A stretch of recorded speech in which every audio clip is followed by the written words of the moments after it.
Անին այսօր նորից ինձ մերժեց։ Այ հիմա հասկանում եմ խա դեմքիցդ խնկի հոտ գալիս։ Լավ էլի երո։ Իմ սև սիրտքո վարդագույն ու տափակ կատակները։ Երո ես մի տարի է Անիի հետևից շամպես ընկած եմ, բայց ինքը սկին շանտեղ չի դնում։ Դե ուրեմն ժամանակն է հասկանաս, որ Անին դուր չի գալիս քո շան տեսակը։ Իրան դուր են գալիս օրինակ ավճարկեքը, ոչ թե ռոմանտիկ պուծելը։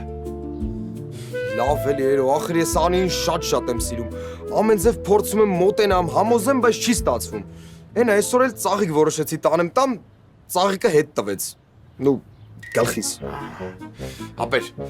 արի դու յանտուր Անից, համ ժամանակդ կխնայես, համ քեզ կխնայես, համ էլ կարող է տեսնում ենք, որ Անիի կյանքում ուրիշ շուն կա։ Ընկեր, հենց ավելի թեթև կլինի քո համար։ Երո շատ հեշտ ես մտածում։